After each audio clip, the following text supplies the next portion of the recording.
नमस्कार दोस्तों, एक बार फिर से आपका स्वागत है मन का राही विद अंकुश मदान में। एक बार फिर आपके सामने धीरज प्रसाद द्वारा लिखित एक और छोटी सी बात लेकर उपस्थित हूं। किंतु आगे बढ़ने से पहले आपको कुछ पंक्तियां सुनाता हूं।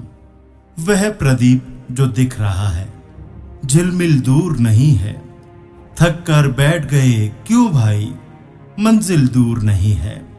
चिंगारी बन गई लहू की, बूंद गिरी जो पग से, चमक रहे पीछे मुड़ देखो चरण चिन्ह जगमग से। आपको ध्यान आया मैंने जो यह पंक्ति बोली? शायद हां भी और नहीं भी, लेकिन क्या आपने कभी गौर किया है कि जब हम सबसे ज्यादा हार चुके होते हैं तो उस समय हमारी हार पर कौन सबसे ज्यादा हंसता है? हमारी आत्मा, वह आत्मा जो हमें कई बार हमें हार मानने से पहले हमें लगातार एक आभास दिलाती है कि यह ठीक नहीं है, यह ठीक नहीं है, जरा सी और कोशिश तो कर, जरा सी और कोशिश तो कर ले मुसाफिर, मंजिल दूर नहीं है। जरा सा तू अपने हौसलों को बुलंद कर तो विजय श्री तेरे हाथ है। लेकिन हम फिर भी अपनी मंजिल तक पहुंचने से पहले ही अपने हौसलों का गला घोंट देते हैं, अपनी उम्मीदों को मार देते हैं, अपने दिल की उस आवाज को नहीं सुनते जो हमें बहुत उम्मीद से आवाज देती है कि यह क्या कर रहे हो? क्या इसी दिन के लिए तुमने अपनी कठोर मेहनत और लगन को रखा था? अरे कहां गया वह पागलपन, वह खुमारी, वह मंजिल तक पहुंचने की बेकरारी? क्यों, आखिर क्यों तुमने अपने बढ़ते कदमों को यूं आधे रास्ते में रोक दिया? आखिर क्यों? क्या तुम्हारे अंदर का इंसान मर चुका है? वह ईश्वर जो तुम्हारे अंदर एक प्रकाश रूप में समाहित है, जो हमारे साहस और प्रतिज्ञा के रूप में हमारे अंदर, हमारी अंतर आत्मा में है। अगर मंजिल तक पहुंचना आसान होता, हर मंजिल आसान बन जाती। अगर हर सपना यूं ही पूरा हो जाता तो कोई सपना ही नहीं होता।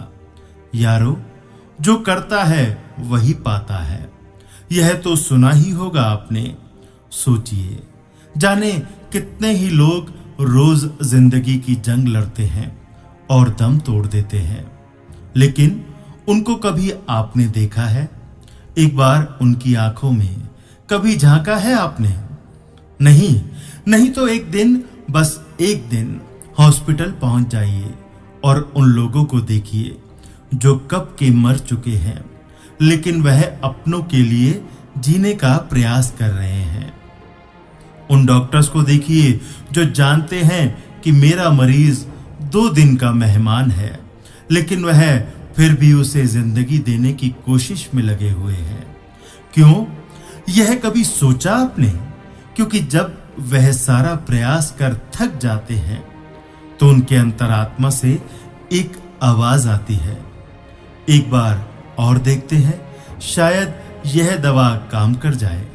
क्या कभी आपने सरहद पर खड़े उस सैनिक को देखा है जिनके घरों में उसके अलावा कोई चिराग नहीं, लेकिन वह अपने देश के कई घरों को रोशन करने के लिए अपनी जिंदगी का उजाला बुझा देता है? वह आपके लिए, हमारे लिए अपने घर को अंधेरे में छोड़कर चल देते हैं। क्यों? सोचिए, आखिर क्यों? क्योंकि उसकी अंतरात्मा नहीं मरती, ना ही हारती है। तो आप क्यों हार मान लेते हो? पपीहा जो एक पक्षी है, वह पूरे वर्ष प्यासा रहता है, केवल एक आस लिए हुए कि उसे स्वाति की एक बूंद कभी ना कभी फिर पीने को मिलेगी। तब तक मुझे रहना है, उस दिन का इंतजार करना है। इस बीच न जाने कितने ही मौसम बदल जाते हैं, पर उसका प्रण नहीं बदलता। फिर दोस्तों, आप क्यों हार मान लेते हो? छोड़ो हारना और उठ जाओ। एक बार फिर लड़ो और अपने कदम उठाओ। जीत निश्चित आपकी ही है, आपकी है और आपकी ही रहेगी। धन्यवाद। आपका दोस्त अंकुश मदान धीरज प्रसाद के साथ आप सबसे इजाजत लेता है, इस उम्मीद के साथ जब आपसे अगली बार मिले तो आपकी उम्मीद और आत्मविश्वास का खजाना मेरी उम्मीदों से ज्यादा भरा होगा। तब तक के लिए अपना ध्यान रखिए। नमस्कार। जय हिंद।